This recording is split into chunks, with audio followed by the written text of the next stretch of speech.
So, in previous lecture, I am discussing about the modulation. So, we have three types of modulation: frequency modulation, phase modulation, and amplitude modulation. In previous lecture, I discussed about the amplitude modulation.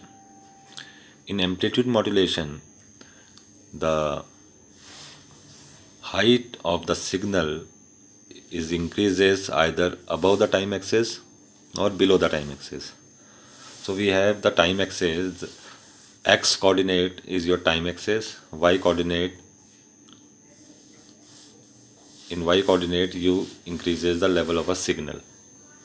So in amplitude modulation we make a slots of bits 0 or 1. It may be a triplet, it may be a in double 0 1, it may be a single only 0. So there is a division in we are making the slots in which we increases the height of a signal, its amplitude above the time axis or below the time axis. So it's our amplitude modulation.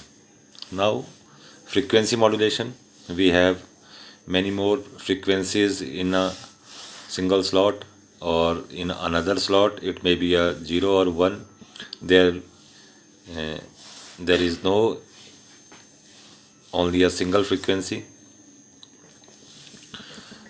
So we can set these bits 0 and 1 according to the frequencies. If we set 1, it may have more frequencies. If we set 0, it will have 1 or 2 frequencies. Comparison, the ratio of 0 or 1 increase and decrease. You may either set 0 or 1. Whereas in phase modulation, the entire phase of a signal inverted. We can say that we invert the signal. Suppose I invert the signal of amplitude modulation, we will get the phase modulation.